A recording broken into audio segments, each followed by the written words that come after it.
السلام عليكم ورحمة الله وبركاته. magacaygu waa Dr. Abuukar Yuusuf Warsame oo macalinka jaamacad ku taala magaalada Stockholm ee waddanka Sweden. Waxaan hore idin la wadaagay barnaamijyo la xiriira badqabka iyo badbaadinta badda Soomaaliyeed. Balaan maantana birigeedin keeno waa barnaamij aan ugu magac daray badqabka dhismayaasha Soomaaliya. oo aan isleeyahay runtii waa xaalad u baahan in laga hadlo ama laga digo dhibka ka imaan kara. waxaa laga yaabaa qaarkiin inay isweydiiyaan ay yidhaahdaan maxaa ninkan mawduuc kasta miyuu ka hadlaa. runtii barnaamijka hore ee badqabka iyo badbaadada badda Soomaaliyeed iyo barnaamijyo kale aan isleeyahay mustaqbalka insha Allah waan ka qayb qaadan doonaa sida dastuurka iyo xuduudaha sidii oo la xiriira arrimahaas badda. waxay ahayn dadaal iyo nintooxsi balse barnaamijkan maanta idin la wadaagayo ee badqabka dhismayaasha Soomaaliya waa takhasuskayga gaarka ah oo jaamacadda koowaad aan kaga soo baxay kulliyadda injineeriga qaybteeda dhismaha jaamacadda ummadda Soomaaliyeed. shahaadada labaad iyo saddexaadna aan ku sameeyay waddankan Sweden soo takhasuskaygii ahayd oo ahaa waxa Englishka lagu yiraahdo real estate economics and construction management ama maamulka iyo maareynta dhismayaasha iyo kaabayaasha dhaqaalaha.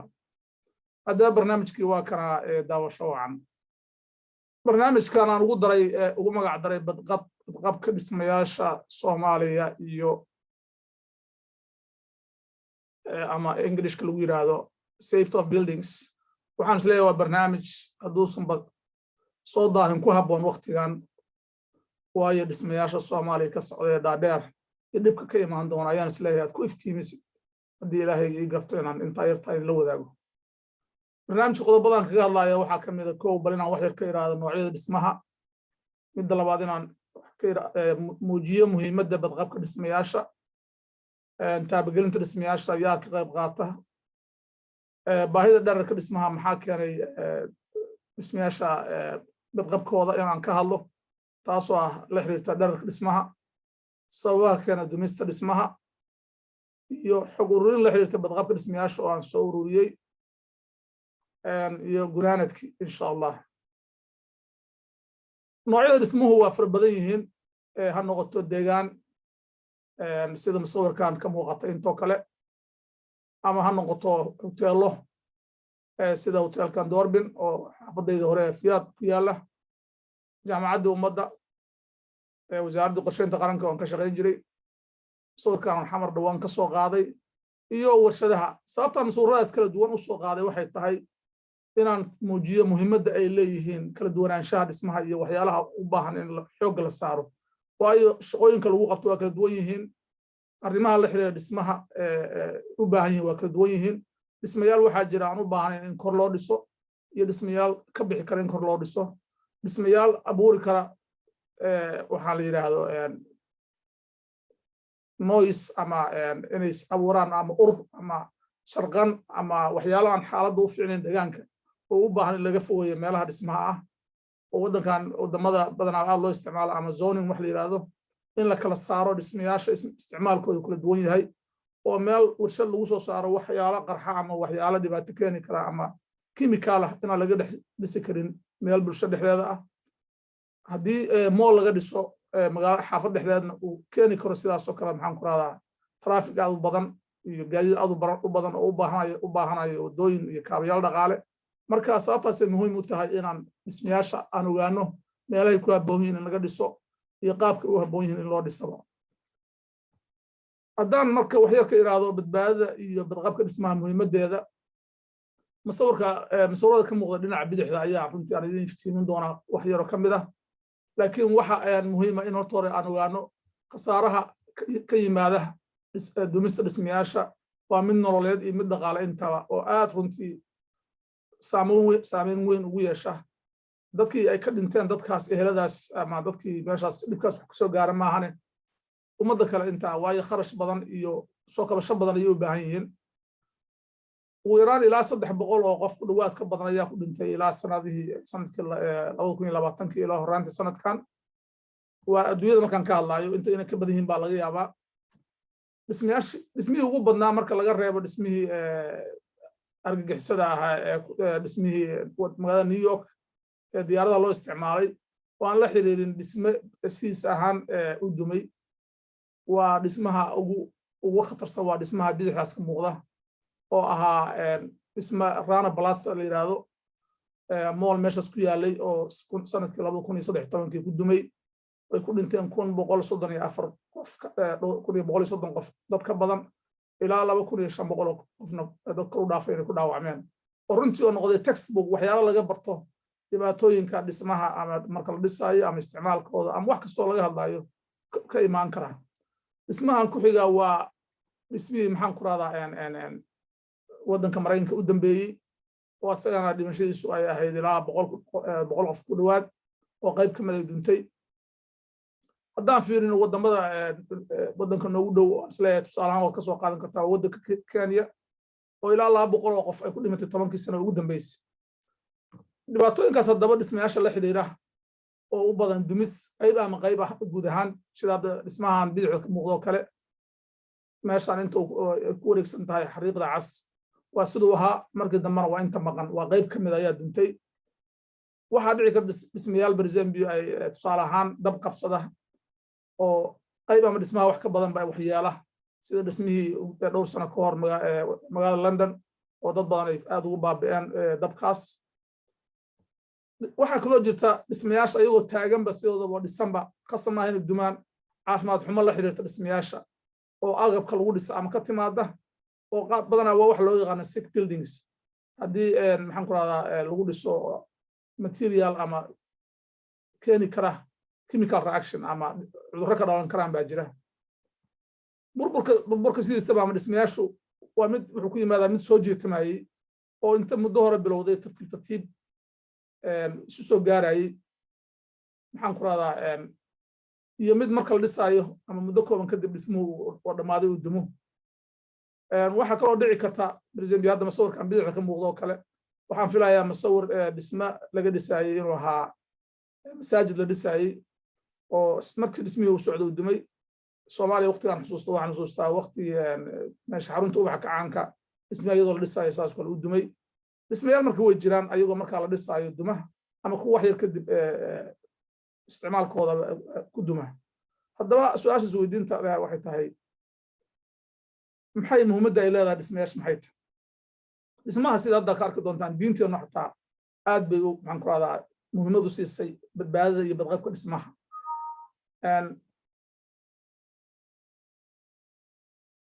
waxaan tusaale ahaan waxaan soo qaatay waxaan quraanka ka fiirshay ereyga dhismaha meelaha uu kaga jiro dhowr meelood buu kaga jira laakiin laba ka mid ayaan ka soo qaatay kan koowaad waa aayadda oranaysa qad makara alladina min qablihim faata allahu bunyaanahum min alqawaacidi faqarra calayhim saqafun min fawqihim wa ataahum alcadaabu min xayثu laa yashcuruun muhiimadda waxay tusaysaa uu leeyahay aasaaska dhismuhu oo haddii aasaaska la baxsho dhismuhu ma taagnaanayo dhismaha soo dumayna culayskiisu dhibka uu keenaya iyaduna aayaddu tilmaamaysaa marka meeshaas waxay ku tusaysaa diintuna xataa siday ay noo tusayso qaybaha uu ka kooban yahay dhismaha iyo siday isu kaabaan aayad kale ayaa waxay odhanaysaa in allaha yuxibu aladiina yuqaatiluuna fii sabiilihi safan kaannahum bunyaanun marsuusun ergan marsuusun waxaa lagu fasiraa badanaaba culimmada qaarkood waxay ku fasireen solid structure wax aad sida concrete oo kale marka bunyaan marsuusta ujeedada waxaan ka lahayd inaad maxaan ku radaa aan tuso inuu jiro dhismaha adeegiisu uu diinta uu ku sifaysan yahay xadiidkan uu wariyey ibnu muusa radiyallahu canhu isaguna wuxuu leeyahay oo bukhaari iyo muslim bay isku raaceen almu'minu lilmu'mini kalbunyaanin yashaddu bacduhu bacdan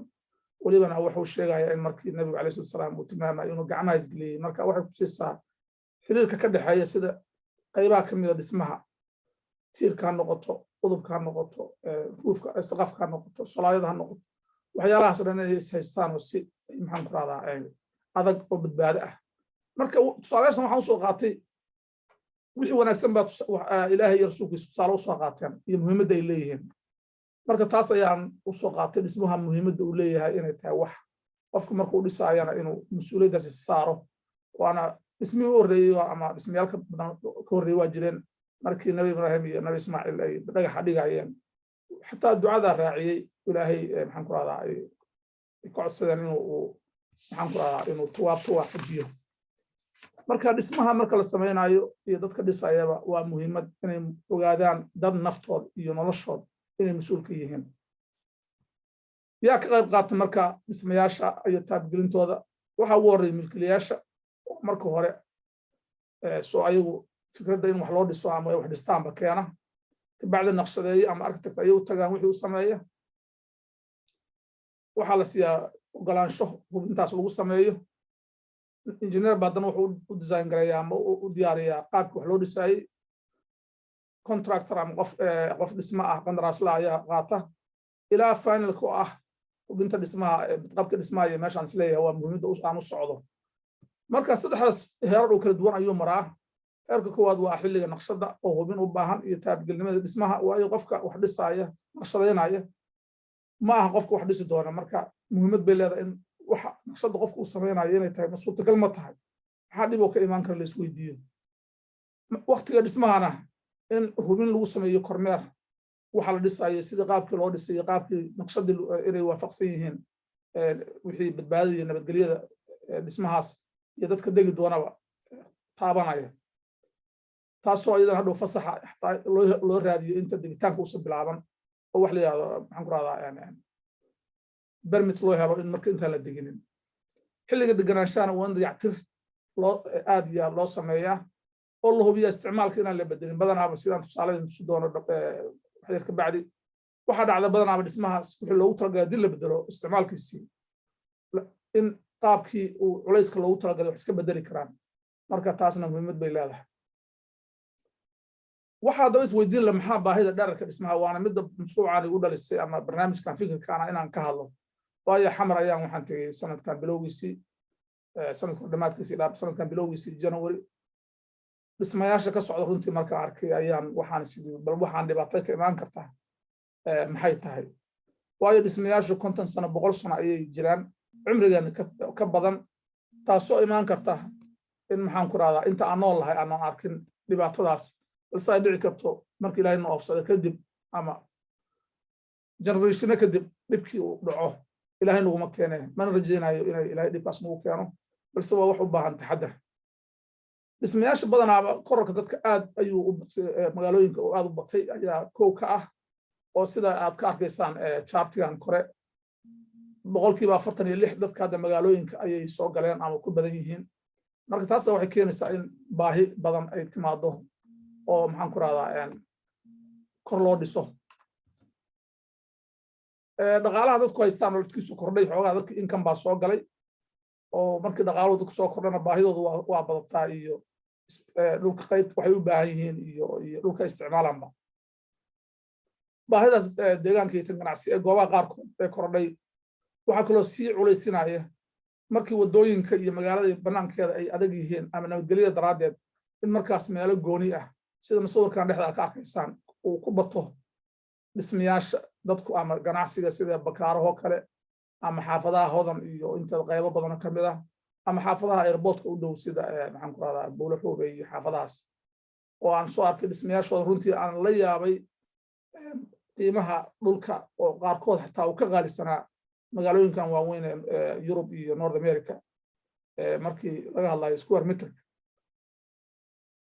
taas marka waxay keentay in dhulkaas deegaanka iyo ganacsiga magaalada gudaheeda uusan baahidaas dabooli karin oo kirada guryaha iyo tii qiimaha dhulka ay kor u kacdo oo meelaha qaarkood 1200 metr square dhulkii uu marahayo sida areada bakaaraha u dhow dhulkan hodan oo kale sidoo kale $1,000 iyo wax la jira metr square kii inuu dhulku marayay meelaha qaarkood 800 ama 900 dhinacan xaafadaha iyo buuluxoobay sidoo kale u badan Madiina oo saas kale sii kordhayay marka waxaas dhan waxay keeneen in magaaladii oo ka fursan weydeen dhinaca cirka u fido maadaama dhinaca banaanka wadooyinka iyo nabadgelyada iyo waxyaalo badan ay xadidayeen in magaaladii saas ay kor u fido mas'uuradan inta ka muuqda waxaan soo qaatay dhismayaasha kor loo dhisaayo wadanka berigii hore waa jiri jireen burburkii iyo dowladnimada dowladda insa burburin ka hor 1990kii sida bidixda ka muuqata masawirkan waa masawirkii wasaaradda maaliyadda iyo sarti jidda xuseen u dhowaa oo ilaa 6 dabaq ah kana waa sarti hooyooyinka oo ka soo horjeeda tiyaatarka waxa kaloo jiri jirtay saydiyaano marka dadka badanaaba waxyaalo fikrad aan sal lahayn oo ahayd in dawladdu ay diidanaydo nabadgelyada la diidayo haddii sare dhaadheer la dhisto in ama kor laga soo toogan doono ama madfac laga soo ridi karo lagu soo ridi karo madaxtooyada waxaas waxay iska hayaan waxaan sal iyo raatoona lahayn sare dhaadheer waa laga dhisi jiray balse waxaa jiray shuruudo iyo waxyaalo hay-ado kontroola dhismaha inuu ku habboon yahay dhismahaas iyo baahidiina markaas way ka yareed wax kalifayay in sare dhaadheer la dhiso way yareed oo waayo kharash ku baxaya dhismaha shubka iyo maadaama elevator waxa aysan qaarkood xataa lahayn ama aysan lahayn baa iyaga dhanba way adkayd marka way jireen dhismayaashaas markii dambe xataa dhagaxa lagu dhisaayo qalabkan oo control badan lagu hayay xataa waxa laga keli jiray dhagax oo kale jay oo kale buurxa kaba iyo marka shuruudo waxaa jiray sahli kara in la dhiso haddii baahidaas jirto balse ma jirin wixii markii hore dadku ay qaarkood ay ku sheekeeyaan ahayd in sabab nabadgelyo daraadeed aan loo dhisi jirin sare dhaadheer waa la dhisi jiray haddaba baahidaas farabaatay hadda sidaan hore kusoo sheegay wax yar ka hor waxay keentay in dhismayaal hadda badan oo dhinaca ah deegaanka iyo dhinaca xafiisyadaba kor loo dhiso meeshan waa apartmentooyin guryo ah oo runtii deegaan ah oo aad magaalada hadda xamar ugu soo badanayo dhinaca midigtana waa dhismaha loo dhisaayo ra'iisul wasaaraha iyo xafiisyada dowladda oo u dhow garoonka stadium muqdisho oo runtii aan fursad u yeelan inaan soo arko musawiradaas sidaan ka soo qaaday markii dhismahaas u socday oo ahayd waxyaalaha aan runtii ugu sii dirigeliyay balinaan barnaamijkan wax ka iraahdo taas haddaba keliya kuma koobna intaas keliya hadda kuwaan meesha ka muuqda waa 10 dabaq 8 dabaq ama qaarkood laakiin hadda weli waxaa sii socda in dhismayaashii kor u sii socdaan oo kor loo tartamayo oo hadda waxaa jiray dhismaha bidixda ka muuqanayo kale waa dhismihii allah naxariiste madaxweyne hore mudane cali mahdi uu dhisayay oo dhammaad gabagaba ahaa markii uu geeriyooday oo ilaa 15 dabaq ah dhinaca midigtaana waa hotel dhismo la dahab furay ayaan dhaweyd oo dahabshiil ay rabto inay ka dhisto xamar oo loogu magac daray dahab tower oo 30 dabaq la yiri uu ka kooban yahay hoosna xataa la yiri waxaa loo dhisayaa ilaa 7 dabaq oo kale hoos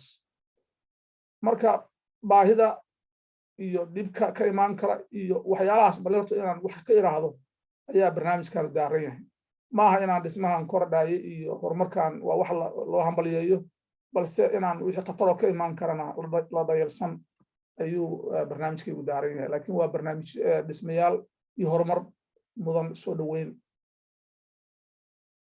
marka maxaa dhici kara sababaha ka dumista dhismaha ayaan rabay meeshan wax yar ka iraahdo dhismayaasha dumistooda sababaha keeni karaa way fara badan yihiin laakiin waxaa ka mid ah berzambio kuwa ugu horeeya kan ugu horeeya waa midka la xiriira asaaska waayo wax walba asaaskay ka bilowdaan ciidda oo aan qaadi karin culayska dhismaha waa midda badanaaba ugu horeysa oo meel ciid aan loogu talagelin in laga dhiso dhismo xajmi aad u weyn haddii wax laga dhiso waxaa khasaba inay dumayso waxaa kaloo dhici kartaa antaas waxay la xiriirtay waa midaan is leeyahay waxay ka dhacday dhismahan dhexda ku yaala oo ahaa dhismo ku yaala waddanka magaca waxa la yidhahda dhismaha Highland Towers wuxuu ahaa waddanka Malaysia 12 wuxuu ahaa floor waxaa dhacday in hoostiisa la damcay in laga dhiso garaash soo jaadhisan oo samaysan ciidii ay ka qaadeen ayaa meel kale u dhow oo landfill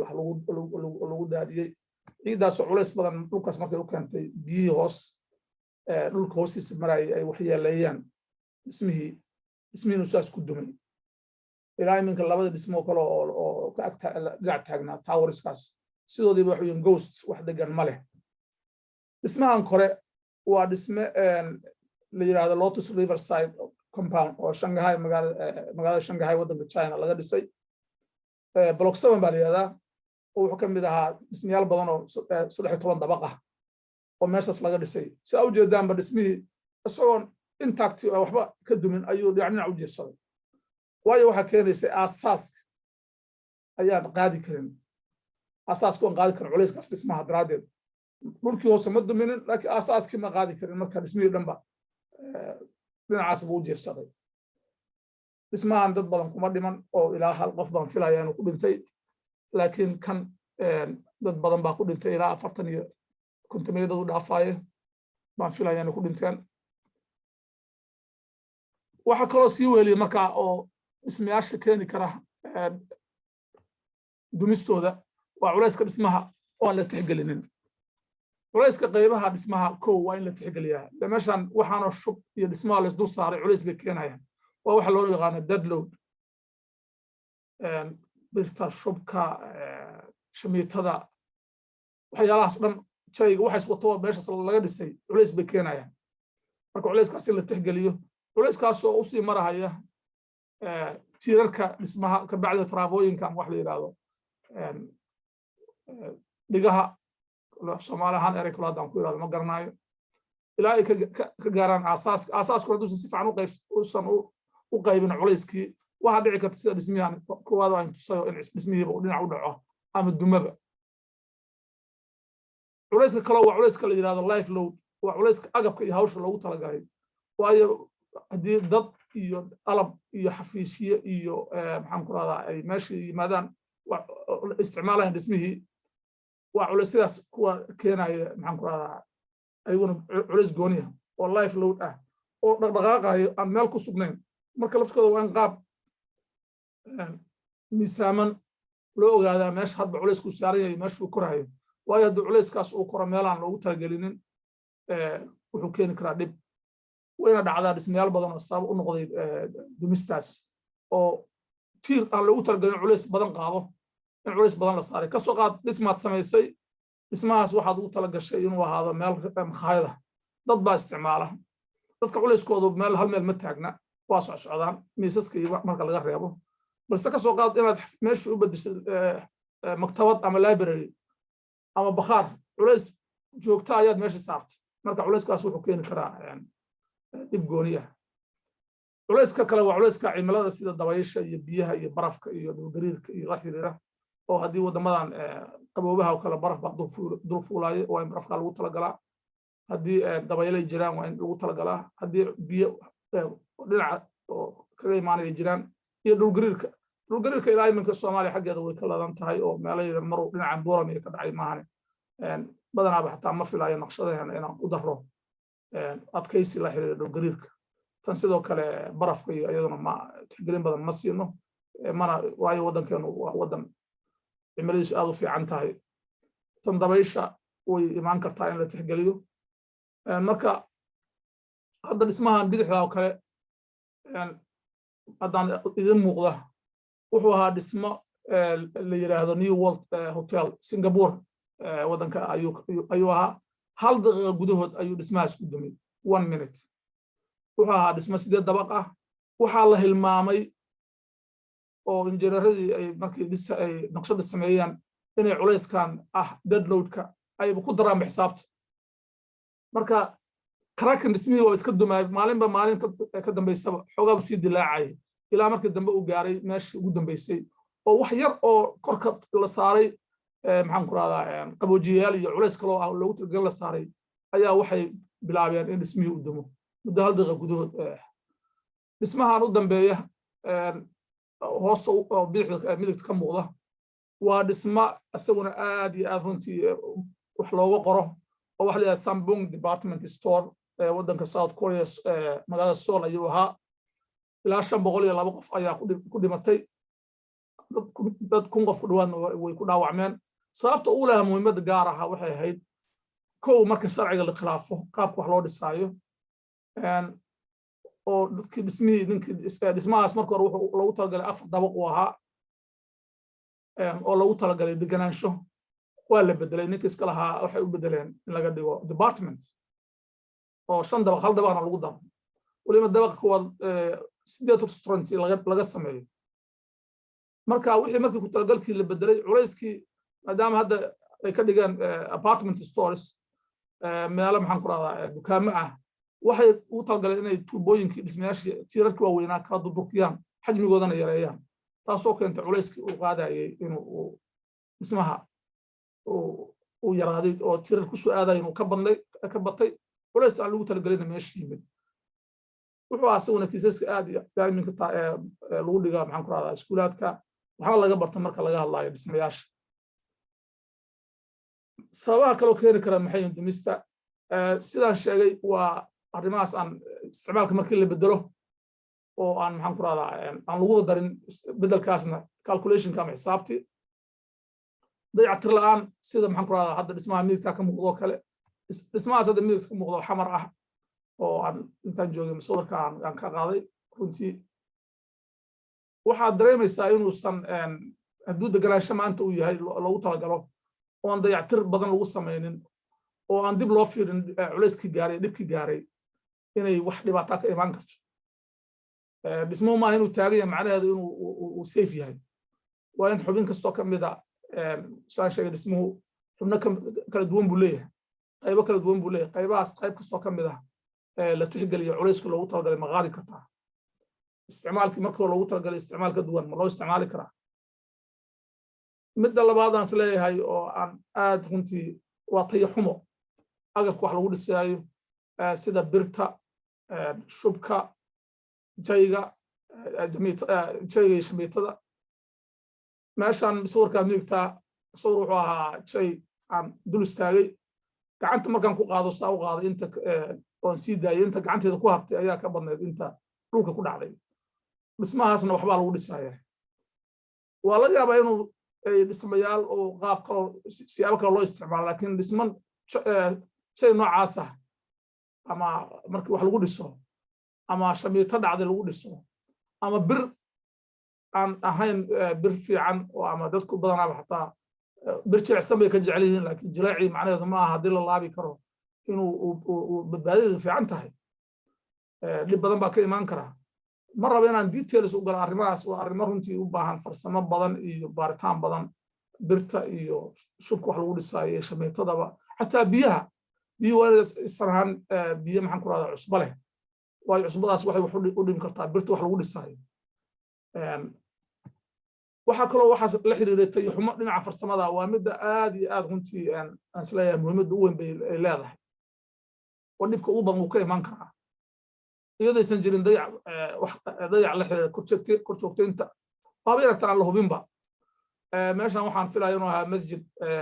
ku yaalay inuu garsbaale ahayo inuu masjid badweyne laga dhisay midkooda ahaa mid baan filaya dhismihii socda ayaa dadkii khayr ajar raadis waaye waa laska wada koray shubkii la wada qaadanaya haddee halka qofoo ku dhinta waa ka qiimo badan yahay waxa la dhisayo ama labada qofoo ku dhaawacanta marka waa farsamo xumo dadka wax dhisaaya qalabka wax lagu dhisaayo intuba maxaan ku rahdaa dhibaato ka imaanayso waxaan isku dayay marka inaan xog ururin samayno anigoo kaashanaya urur group koox jaamacadda Gahayr Engineering Group oo loo soo gaabiyo geeg inaan bal ururino xog la xiriirta badqabka dhismayaasha Soomaaliya kooxdaas injineerada oo aan isku kaashanay arrinkan ayaan waxaan go'aansanay bal inaan wax fiirino dhibaatada meeshaan ka jirta waxaan u diray maxaan ku rahdaa ka qaybgalayaasha injineerada dhismaha waddanka wax ka dhisa ayaan u diray questionnaire-kii qaabka xog ururintu waxay ahayd su'aal toos loogu diray online survey buu ahaa waxaan kaloo isticmaalnay waxaan qaabkan loo yaqaano qofba qofku u yaqaano inuu la wadaago ama snowballing sampling marka ma ahayn wax si gooniya aan si kale aan u baaray arrimahan waa dadka cilmi baarista inay runtii qaabka ay ogaadaan ama ay tixgeliyaan sababaha keeni kareen qaab nooc gooniya isticmaashada xog ururintaada aan ugu talagalay nasiib xumo maana helin tiro badan oo kasoo jawaabta waxayna ahayd waddanka dhan baan u diray dadka injineerada ka shaqeeya waddanka Somaliland Puntland Jubbaland Galmudug Hirshabeelle Koonfur Galbeed iyo gobolka Banaadirba marka xogta aan u diray waxay ahayd runtii su'aalahan baan weydiinay su'aalo waa badnaayeen inta laakiin muhiimka waxaan ka soo qaadanaya aan isleeyahay hadda barnaamijkan way koobaysaa muhiimadiisa waxaan weydiinay hubinta badqabka dhismaha waxaa asaas u ah in la sameeyo testing wax la yiraahdo hubin iyo korjoogtayn baaritaan bal nala wadaaga qaabka baaritaanka aad samaystaan baan niri waxaan siinay shaybaarkoo kale inay geeyaan in goobta dhismaha shamiitada shubka bulkeetiga dhagaxa biyaha waxyaalaha la xiriira sida idin muuqata inaan la samayn ama marmar la sameeyo ayaa meeshaan ka cad Zambia shaybaar horta maba la sameeyo 40% wax ku dhow maba samayno marmar baan sameynaa bay yiraahdeen goobta dhismaha ilaa 50% kala bar baan tagnaa bay yiraahdeen marmar baan tagnaa waxa la xiriira shamiitada laba sameeyaba gabi ahaanba 50% shubka marmar ayaa baa la sameeyaa sidoo kale bulkeetiga oo meelaha ugu fiican oo la hubiyo waayo wax farsamadooda iyo tahay qalabka lagu tijaabin karna ay sahlan tahay baan qabaa dhagax iyo jeega 50% maba la sameeyaba biyaha sida maba la sameeyo ama marmar dhif ayaa la sameeyaa su'aasha la xiriirta waxaan weydiinay ma jira sharciga la xiriira khatarta ugu weyn maxay tahay baan weydiinay waxay sheegeen badi isku raaceen inay tahay iyadoo aysan jirin sharciga badqabka dhismayaasha wax sharci oo raaca ma jiraan oo dad ka mid ah 75 ku dhow iyadoo waxay isku raaceen inay khatartu aad iyo aad intay laagtahay aad u weyn tahay waxaan kaloo weydiinay khatartu inay jirto waxay noo sheegeen ama aysan jirin hay'ad u qaabilsan hubinta iyo fulinta sharciga hadduu sharciga jiraan sharciga maba jiro hay'ad u qaabilsan maba jirtaba marka 60% wax ka badan waxay yiraahdeen khatarta ugu weyn waa khatarta hubin la'aanta wax testana ma sameeyno mana jirto maxaan ku raadaa wax inspection lama sameeyo iyadana waxaan weydiinay meesha khatarta ugu badan inay ka imaanayso waa isla sidii baan si ka duwan u weydiinay marka sharciga 50% waxay yiraahdeen sharciga badqabka dhismayaashu aan jirin iyo arrimahan kale oo dhammaan marka la isku duubo 60% waxay yiraahdeen qalabka dhismaha tayadooda xun aqoonta dadku aad u liidata dayac dhinaca xataa ka yimaada niman dadka aqoonta loo wax dhisaayo oo iska sahlada hawshii marka laakiin waxaan weydiinay inay bal nala wadaagaan waxyaalo specific ah oo tusaalayaal tusaalayaasha nala wadaagaan waxa ka mid ah inay yiraahdeen dadka wax loo dhisaayo oo adeegsada fundiyaal iyagoo ka cararaya qarashka injineerada waxay kaloo noo sheegeen mid kasta ayaa xor ah inay dhisto maadaama aanay jirin wax la xisaabtamay heerka aqoonta iyo gaarsiisan tahay waana midda waddanka dhan haysato isaga wadi mid ahaayeen inta gobol kasta dadkii noogu soo jawaabay injineeradu noo soo jawaabay again mar labaad wixii wax ku soo laabanaysa aqoon darrada dadka gacanta wax ka dhisa ayagoon garanayn waxay dhisayaan iyo awoodda culayska u qaadi karo iyo aysan jirin xisaabtankaas wax dabagalo hadhowna lagu samayn karo oo maanta dhismahaas qofkii dhisay uusan cid dabagelaysa haddii cid ku duntay hadday dhibaato kasoo gaartay aysan jirin cid wax u qabsan doonto midda labaad waa isla tiyo qoraal ah macna aysan jirin waxaba yaraatee wax sharci ah oo sida biraha loo dhigo ama qaabka naqshadda ama dhismaha ama finishingka wax la dhamaystirka iyo footingka aasaaska wixii la xiriira marka maba jiraan control noocaas iyo sharciyo arrimahaas la xiriira haddaba gunaanadkii waxaan is leeyahay maxaa muhiima in la sameeyo si masiibada ka imaan karta dumista dhismayaashaas looga hortago waayo balaaday ka hortag bay leedahay ka tag ma laha ma rabno inaan noqono dad geeri sugayo dhismayaashaas geeriyadooda aan sugna markii dhibaatadu dhacdo waa inay jiraan xirfadlayaal qaabilsan sida dadka dhismayaasha engineeringka iyo inay samaystaan ururo aqoonta hubiya aqoonta iyo sharciyada dadka sameynaya naqshadaha sida architectska iyo kuwa dhismahaba waa in la helaa hay'ad awood leh oo qaabilsan hubinta naqshadaha dhismaha beriga hore waxaa jirta wakaaladda hindisaha qaranka oo mas-uulka ahaa allah naxariisto injineer shariif oo runtii aad iyo aad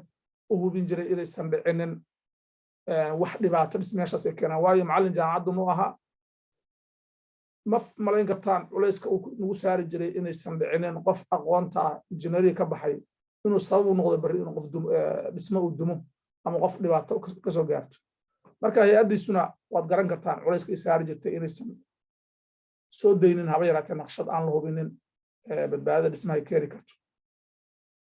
midda ugu muhiimsan aan isleeyahay waa muhiim waa in la sameeyo goobta wax laga dhisaayo malihi xamar meelahan wax laga dhisi karin ama dhismeyaal dheer laga dhisi karin ma jirto laakiin waxaa khasaba geotechnical test in la sameeyo waxaan arkay dhismayaasha la leeyahay waa la dhisaaya badidood inaan balahayn xataa dhulkii wax laga dhisaayo dhulna lama dhisi karo ama naqshad lama samayn karo ayadoo la aqoon ubuucda dhulkaas ama dhulkaas calooshiisa wax ku jira iyo wuxuu qaadi karo marka waxaan is leeyahay waa negligence baa ka jirta meeshaas in naqshada la sameeyo 20 dabaq 30 dabaq la yiraahdo meel baan ka dhisaynaa meeshiina aan la ogeyn naqshadan aysan ku salaysnayn dhismaha dhulkaas iyo wuxuu qaadi karo waxaan leeyahay waa mas'uuliyad darro fuulaysa injineerka wax dhisa ama naqshadaas sameeya ama ciddii dhismahaas ka qayb qaadata taaban doonta haddaad dhismo aadan marka hore la sameyn geotechnical test wixii ka yimaada mas'uuliyaddeeda waa inuu qaadaa injineerka ama naqshada sameeyey ama dhisay dhismahaas ama shirkadda dhistayba waa in la hela hay-ad awood u leh hubinta badqabka dhismaha waqtiga dhismuhu socdo inta aan la degin iyo sidoo kaleba badqabka shaqaalaha dhismaha iyo goobta dhismahaba waa in la hubiyaa dhismaha dadka wax ku dhaawacma meeshaas waa inay leeyihiin marka hore laga taxadiraa inaysan dhicinin waan tegay dhismayaal badan runtii wax laga naxay ahayd qof suulka u duuban yahay oo aan qabin kaba culus ama koofiyad qabin ama gloves gacmaha qabin oo dhismayaashii ku dhex jira waayo qofkaas ehelkiisana dhibaato soo gaartay ehelkiisana mashaakil bay ku tahay mushkilad asagiina waxay u tahay mushkilad bulshadana guud ahaan dhibaato u tahay marka waa in badqabka dhismayaasha la joogteeyaa oo la hubiyaa badqabka dadka maaha dhismaha keliya qaybta waxaan kaloo isleeyahay qaybta gunaanadkeygaan ku daraya qodobadan waa ina jirtaa hay-ad qaabilsan hubinta tayada agabka iyo qalabka wax lagu dhisaba hay-addaas waan maqlay xamar intaan joogay in waan isku dayay inaan soo arko runtii ima suurtoobin laakiin in la keenay qalabka shay baar wax lagu baaro dhismaha oo lagu hubiyo laakiin waxaan aad u dhiirigelinayaa si degdeg in loo howlgeliyo oo qalabka wax lagu dhisaayo tayadooda la hubiyo waxaan kaloo soo jeedin lahaa in la hubiyo la sameeyo 5 sanaba ama dhowrkii sanaba mar dhismayaasha dhaadheer 2 dabaq 3 dabaq wixii ka badan bal la hubiyo badqabkooda iyo sida aasaaskooda tiirarka traabooyinka iyo waxyaalaha as leedahay dhibaatadii culaysku ka imaan karaa oo haddii dildilaac jiro laga hortagi karo waayo dhismayaal Kenya ayaan waxaan daawaday ama akhriyay riboortadii laga soo saaray ayadoo loo jeedo dildilaac dhismihii galay oo ama la tixgelin waayay ayaa dhismihii u dumay dhismihii horreeya intuusan Maraykanka kale sidaas oo kale ahaa waa la ogaa dhismaha parkinka undergroundka ayaa dildilaacaas lagu arkay lama tixgelin dhismihii weynaa intuusayo ahaa maxaan ku raahdaa Singapore iyo kii South Korea Sambung ciladaas waa la arkay dildilaaci laakiin waxaa loo qaatay inaysan u baahnayn wax badan laga qabto ama laga baqaylo in wax laga qabto la geliyo baahidaas sidii loo adkeyn lahaa amaba dhismaha hadda Sambung tusaalahaan departmentigaas waa la ogaa laakiin lama rabin in shaqaalihii iyo meeshii la joojiyo businesskii socday dhismihii koowadan tusay oo ahaa balaadsada 1300 ku dhimatay waddanka Bangladesh saasoo kale waxay ahayd dilaac iyo dhibaatada waa loo jeeday waa sala dayalsaday marka arrinkan 5 sano ama dhowrkii sano mar la sameeyo dhismayaasha dhaadheer la hubiyo badqabkooda waa muhiim waayo dhismo gaaban oo hal dabaq ah inta ku jirta kuliyumba kulleeba dhimashadu waa mar walba waa muhiim in laga taxadaro balse dhibku uu ka yaraanaya marka loo fiirsho 2 dabaq ama 3 dabaq ama 20 dabaq iyo wax ka badanba waa in laga baarandegaa baahida dhismayaasha dhararkooda iyo ilaalinta deegaameedka sugan ama waxa la yiraahdo zoning policy ma jirtaa baahi dhismayaasha dhaadheer keenaysa haddaysan jirinin hadda kharashka badan in lagu gala ma mudno oo waayo adoo dhinaca dherarka ama balaca ama horizontal u fidi karaa dhisma dhusi karaa haddaysan jirinin inaad kor u dhistid oo noqoto dhisma ka dheer baa la isugu faano dhisma ku dheer yahay isan baahida jirin waxaan filayaa khatartu inay ka badan karto qodobka ugu dambeeya waa in la hirgeliyaa adeegyada muhiimka ah oo dhismayaasha sida biyaha iyo korontada gelinta qaadida wasaqada bulaacadaha sida iyo biyaha roobka inta aan la dhisin dhismayaasha waayo haddii dhismayaashaas la bilaabo markii dhismihii la dhisay waxaa la daciifinaya ama wax loo geysanaya waa dhulkii hoose iyo foundationkii iyo dhulkii ka dhawaaba waxa laga yaabaa dhulku inay saameeyaan dhulku waa isdugsadaa oo dhulba dhul kale ayuu dhinaca saaraa haddii marka dhul meel fog wax laga qodo maaha macnaheedu in dhulkaan sokeys wax gaaraynin ciiddu waa saqi kartaa meeshaas dhibaato ka imaan kartaa marka waa in balaanin uu jiraa marka horeba waxaan lagu dhiso oo lagu talagalo waxaan rajeynayaa barnaamijkaas kooban inuu wacyigelin u noqdo ilaahay inuu nawaafajiyo balanaan badbaadada dhismayaasha aan muhiimad saaro iyo muhiimad xoog laan aan saaro oo aan sahlan waxa aan dhisayno iyo horumarka aan gaarayno aan u sameeyno tidin balse dhibka ka imaan karana aan ku talagalno. Assalaamu calaykum waraxmatullaahi wabarakaatuh. Waa mahadsantihiin.